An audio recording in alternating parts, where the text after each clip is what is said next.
everybody, hi, this is Smiley here. Today's video I'm going to share with you a 1,000-mile review. So stay tuned, I'm not going to sugarcoat things. This is actually going to be an honest review from somebody who's not trying to be a journalist, so I don't really care what I say. I just give you my honest thoughts of it. So let's get to it. Before we go any further, I was going to give you a look at what I've got here. 2016 Yamaha FZ07, as you can tell by the title, in armor gray. And I'll go ahead and give my comments on the color right now. I think this color is absolutely beautiful. As far as the wheels, kind of was reluctant to get very vibrant, high visibility wheel color like this, and they do, get pretty dirty rather quickly. Not awful visually, other than the things that I've done to improve the motorcycle, which you can see in my first build series video here.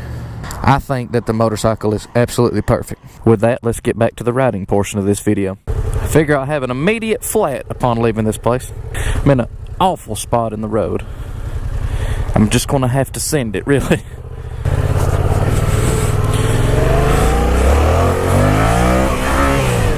Well, hey, that gives me an excuse to romp on it, which leads me to the first dynamic property of the motorcycle that should be talked about on this thing, and it's what everybody talks about. It's this engine, this torque monster. I've rode punchy motorcycles before. I've rode a Hayabusa. Don't get me wrong, blisteringly fast motorcycle. But as far as accessible, usable, just low-end torque, this thing is unbelievable. I'm not going to make any bold claims and say this is the best engine in all of motorcycling and all of this other junk, but I can say that what it does have is just gobs of low-end torque. The ergonomics and the engine together both provide you with a motorcycle that's very fun to ride, at quarter throttle, half throttle, and very, very comfortable as well. The riding position is not identical to my Dual Sport, but it's very close. Within 30 seconds, I'm acclimated to one or the other, and it's just like that's the only motorcycle I ever ride. As far as the chassis, as I'm in the twisties, it's a good time to talk about it. And of course, you come from anything else, any like flagship model down to this, you're going to notice a difference, okay? I'm not going to sugarcoat that. I mean, I get within 60% of this bike's limits, and I can tell that the suspension would be the limiting factor in any kind of track performance or serious abuse, It doesn't have class-leading suspension by any means, but it's never once limited me to anything I wanted to do. And that's kind of the same way with the brakes. Now, I've never rode anything with radial master cylinders and Brembo calipers and all the high-end flagship model stuff, but I've never been let down by these brakes either. We can sum up the positive is I like the feel. I like the ergonomics of the motorcycle. I think, everything's pretty well where it should be. I don't necessarily need a flash to pass button up here or a caution switch down here. I don't need either one of those features, period. And what was wrong with having an ignition switch and a start button? But whatever. I'm not complaining about any of those things, but I don't need them. We'll go to my few complaints about the motorcycle. First being, okay, you've heard of Yamaha transmissions, right? If you've been paying attention to motorcycling in the last 2 years or so, you know about Yamaha's transmissions, the problems they've been having. They had a huge recall on the R1 as it come out in that new generation in 2015, I believe, where it had something about it would grenade itself or something. I didn't pay much attention. Of course, I didn't own one, so it didn't matter to me. I can tell you, on my 2016 FZ07, which has had an oil change at 500 miles, I use Yamalube and the Yamaha filter, it is considerably more clunky than most other bikes on the road. When you put it in first, I know most bikes clunk in first. This one shakes the entire motorcycle. You'll notice it a lot when you get it up a little bit higher in the RPM range and just pull in the clutch and shift normally. You'll notice how loud it is. If you're just bang shifting it, if you're clutchless shifting it, if you're doing a lot of things, you won't notice it. Every time you put it in first gear, you'll notice it. And every time you get it up a little bit higher in the rev range and then just normally shift, you'll kind of notice it then too.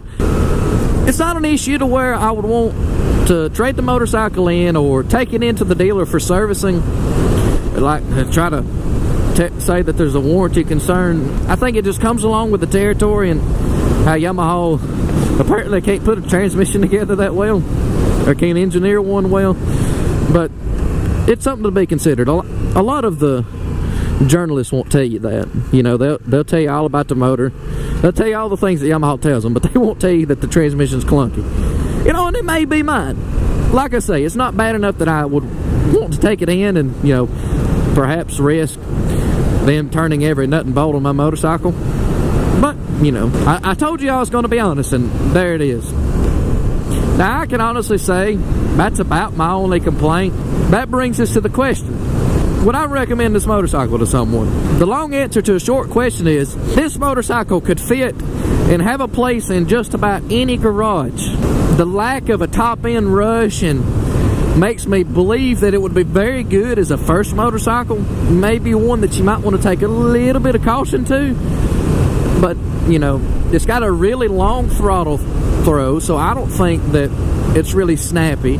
Although you can feel that oh so good and creamy torque and down low, it doesn't overwhelm you so I think that'd be accessible to new riders. And as far as experienced ones, if you've got your $10,000 plus sport bike, maybe even you've got a flagship model of some kind of 1000cc super sport or something, and you park this FZ07 beside it and you have to ride it to work, I'd be willing to wager which one you'd pick up the key to and get on to go to work on. When it comes time to doing the track stuff and all of that, yeah, get your 1000cc Super Sport. I'm not going to tell you that this is better than those at that environment, but pretty much anywhere else, this thing's hard to beat. It really is. As for me in my garage, I thought that I would take this thing out on the weekends and it would be kind of a hard to handle and, you know, a little bit too intimidating and too uncomfortable for the commute. And the truth is, when I walk out, I've got both my Honda key and my Yamaha key, one of each, on this keychain here. So I've got the option to grab either one when I walk outside in the mornings. I'd say 75% of the time I can put the key in this one and start it up. And it's nothing against my Honda, because my Honda's another motorcycle where for as little money as it costs, it does everything you could ask it to do. But this one, with all of the character and how cool I feel when I ride it, this usually gets the nod, and it's the one that I crank up and take to work. Maybe this was a little bit of use to you. If you've got the budget and FZ07 sounds like a motorcycle you would like to have, I promise you'll enjoy it. If you go and buy the freaking electric glide after watching this video, I'm happy for you, dude. You know, two wheels are the best thing that's ever going to happen to you. With that, I invite you to stick around a little while, check out some of my other videos. If you feel I deserve it, leave a like. If you want to say something, feel free to leave a comment. I'm all about discussion. Thank you guys for watching. Hope to see you on the next one, fellas. Hi there, Smiley out.